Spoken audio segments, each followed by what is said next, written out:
Hi అండి, అందరికీ నమస్కారం. రేపే శ్రీరామనవమి. మరి మనందరం శ్రీరామనవమి అనగానే సీతారాముల కళ్యాణం చేయటం, అలాగే స్వామివారి నామ సంకీర్తనలతో భజనలు పూజలు చేయటం ఇలాంటివన్నీ కూడా మనం చేస్తూ ఉంటాము. ఇక శ్రీరామనవమి మరి చైత్ర శుక్ల నవమి రోజు జరుపుకుంటాము. ఈరోజు ఎందుకు జరుపుకుంటాము, అసలు శ్రీరామనవమి యొక్క ప్రాముఖ్యత ఏమిటి, శ్రీరాముడి యొక్క ప్రాముఖ్యత ఏమిటి అనే ఎన్నో విషయాలు, వాటితో పాటుగా శ్రీరామనవమి పూజా విధానం, ఇక రామజపం, ఇవన్నీ కూడా మనం ఈ వీడియోలో తెలుసుకుందాము. అందరూ కూడా వీడియోని స్కిప్ చేయకుండా ఆఖరి వరకు చూడండి, ఎందుకంటే ఎన్నో మంచి విషయాలు మనం ఈ వీడియోలో తెలుసుకుంటాము. హిందూ మత విశ్వాసాల ప్రకారం దశరథుడి కుమారుడు శ్రీరాముడు. దశరథుడు కౌసల్య దంపతులకు శ్రీరాముడు జన్మించాడు. త్రేతాయుగంలో చైత్రశుద్ధ నవమి రోజున వసంత ఋతువు కాలంలో పునర్వసు నక్షత్రంలో కర్కాటక లగ్నమందు మధ్యాహ్నం 12 గంటలకు శ్రీరామచంద్రుడు పుట్టాడట. అందుకే ఈ పవిత్రమైన రోజున ప్రతి సంవత్సరం కూడా మన దేశంలో శ్రీరామనవమి వేడుకలు అనేవి జరుపుకుంటూ ఉంటారు. ఇక 2025 సంవత్సరం ఏప్రిల్ 6వ తారీఖు ఆదివారం రోజున శ్రీరామనవమి పండుగ అనేది వచ్చింది.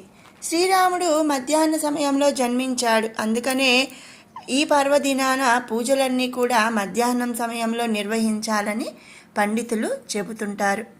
ఇక పురాణాల ప్రకారం విష్ణువు యొక్క 7వ అవతారమే శ్రీరాముడు. తనకు చిన్నప్పటి నుంచి కూడా దురాశ దుర్గుణాలు అనేవి ఏవి కూడా లేవట. అందుకే శ్రీరాముడిని ఉత్తమ పురుషుడిగా పరిగణిస్తారు. తన బాటలోనే నడవాలని కూడా ఇప్పటికీ మన పెద్దలు చెబుతూ ఉంటారు.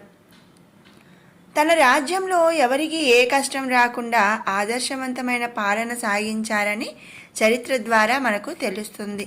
అంతేకాదు, శక్తివంతమైన శత్రువులను సంహరించి బడుగు బలహీన వర్గాలకు కూడా అండగా నిలిచాడు శ్రీరామచంద్రుడు. అందుకే శ్రీరామనవమి వంటి రోజున మరి శ్రీరాముని ఆశీస్సుల కోసం, తమ జీవితంలో విజయం కోసం శ్రీరామచంద్రుణ్ణి ప్రార్థిస్తారు. ఇక శ్రీరాముని యొక్క ప్రాముఖ్యత ఏమిటి, మరి అంత విశిష్టత ఏమిటండి శ్రీరాముడికి అంటే, రామాయణంలో శ్రీరాముడికి వశిష్ఠ మహర్షి నామకరణం చేశారు.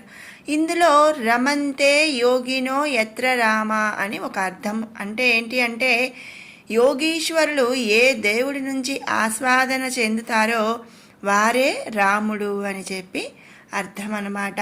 శ్రీరామనవమి రోజున రామనామ స్మరణ చేయటం వల్ల అనేక రెట్ల పుణ్యఫలం అనేది లభిస్తుందని కూడా చాలామంది నమ్ముతూ ఉంటారు. శ్రీరామనవమి రోజే సీతారాముల కళ్యాణం కూడా జరిగిందట. అదే రోజున పట్టాభిషేకం కూడా మరి శ్రీరామునికి చైత్ర శుక్ల నవమి రోజే జరిగిందట.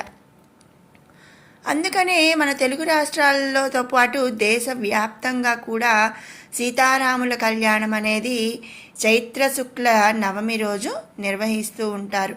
ఇక రామనవమి నాడు ప్రత్యేక పూజలు చేయటం, కళ్యాణం నిర్వహించటం, వాటితో పాటుగా రామనామ మంత్రాలు జపించటం వల్ల 1000 రెట్ల ఫలితం కలుగుతుందని కూడా విశ్వసిస్తారు. అంతేకాదండి, రామనామాన్ని అత్యంత భక్తి శ్రద్ధలతో జపించటం వల్ల అనేక సమస్యల నుంచి ఉపశమనం కూడా లభిస్తుంది అని మన పండితులు చెబుతున్నారు. ఇక శ్రీరామనవమి రోజు మనం ఇంట్లో సింపుల్గా పూజా విధానం ఎలా చేసుకోవాలి అనే దాన్ని మనం ఇప్పుడు తెలుసుకుందాము. శ్రీరామనవమి రోజున సూర్యోదయం కంటే ముందే నిద్ర లేవాలి. మీ ఇంట్లో మామిడాకులు, కొబ్బరికాయను కలశంపై ఉంచుకోవాలి. శ్రీ సీతారాములకు ధూపదీప నైవేద్యాలు, అలాగే పూలు, వస్త్రాలు, ఆభరణాలు అన్నీ కూడా సమర్పించాలి. ఇక్కడ కలశం అంటున్నాం కదండి, కలశం ఆచారం ఉంటేనే కలశం అనేది పెట్టుకోవాలి. లేదు అంటే శ్రీ సీతారాముల వారిని మనం నామ సంకీర్తనతో అలా పూజ చేసుకుంటే సరిపోతుందన్నమాట. శ్రీరాములు వారికి తీపి పదార్థాలంటే చాలా ఇష్టం కాబట్టి స్వామివారికి తీపి పదార్థాలను నైవేద్యంగా సమర్పించాలి. పూజ పూర్తి అయిన తరువాత విష్ణు సహస్రనామం పఠించి హారతి ఇవ్వటం అనేది ఎంతో మంచిది. ఇక చివరిగా మీ సామర్థ్యం మేరకు అన్నదానం చేయటం కూడా మంచిదన్నమాట. అయితే మనందరికీ తెలుసు, మనం ఇళ్లల్లో మరి అందరికీ అన్నదానం చేయగలిగిన వాళ్ళు చేయలేని వాళ్ళు ఉంటారు. కాబట్టి చక్కగా కొన్ని చోట్ల అంటే ఒక ఏరియా మొత్తంలో ఒక దగ్గర శ్రీరామనవమి అంటే కళ్యాణం జరిపించటం, చందాలాగా వసూలు చేసి అంటే తీసుకొని అందరూ కలిపి మరి అన్నదాన కార్యక్రమాలు, పూజా కార్యక్రమాలు చేయటం అనేది జరుగుతూ ఉంటాయి. వీటన్నిటితో పాటుగా స్వామివారికి మరి ముఖ్యంగా సలివిడి, పానకం, వడపప్పు అనేది నైవేద్యం కంపల్సరిగా సమర్పించాలి. మనం ఎన్ని రకాల నైవేద్యాలు పెట్టినా కూడా రాముల వారి కళ్యాణం రోజు పానకం, వడపప్పు, సలివిడి అనేవి ముఖ్యమైన నైవేద్యాలు అన్నమాట. మీరు ఏమీ పెట్టకపోయినా ఈ 3 పెట్టినా కూడా సరిపోతుంది. ఈ విధంగా మనం పూజా విధానం అనేది శ్రీరామనవమి రోజు జరుపుకోవాలి. ఇక రామజపం అంటే మనం శ్రీరామ అనే 2 అక్షరాలు రామాన్ని మనం ఏకాగ్రతతో ఎంత వీలైతే అంత ఎక్కువసేపు జపించటం అనేది చాలా మంచి విషయం అన్నమాట. ఇక ఆ భగవంతుని ఫోటో లేదా విగ్రహం ముందు దీపం వెలిగించుకొని చక్కగా మనం శ్రీరామ అనే నామం లేదా రామ అని ఆ 2 అక్షరాలైనా సరే మనం జపిస్తూ ఉండటం అనేది మంచి ఫలితాలను మనకు అందిస్తుంది. ఇక శ్రీరాముని అనుగ్రహం కోసం శ్రీరామనవమి రోజున రాముని విశిష్ట తెలిపే కొన్ని శ్లోకాలను కూడా చదివించడం చాలా మంచిది. వారు రాముని యొక్క జీవితం ఆదర్శంగా తీసుకునేలాగా తీర్చిదిద్దుకోవాలి. ఆపదామపహర్తారం దాతారం సర్వసంపదాం లోకాభిరామం శ్రీరామం భూయో భూయో నమామ్యహం. అంటే ఏంటంటే ఎలాంటి ఆపదలు కూడా మరి వచ్చినా సరే రామం అంటే లోకాన్ని ఉద్ధరించడం కోసం ఉన్న ఒక నామం ఏంటంటే ఈ శ్రీరామం. దక్షిణే లక్ష్మణోయస్య అంటే దక్షిణాన లక్ష్మణుడు, వామేచ జనకాత్మజ అంటే ఒకవైపు సీతాదేవి, పురతో మారుతిర్యస్య అంటే కింద ఆంజనేయ స్వామి, తం వందే రఘువందనం.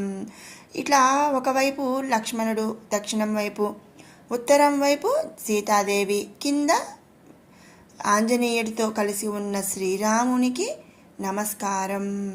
కూజంతం రామ రామేతి మధురం మధురాక్షరం ఆరుహ్య కవితా శాఖాం వందే వాల్మీకి కోకిలాం.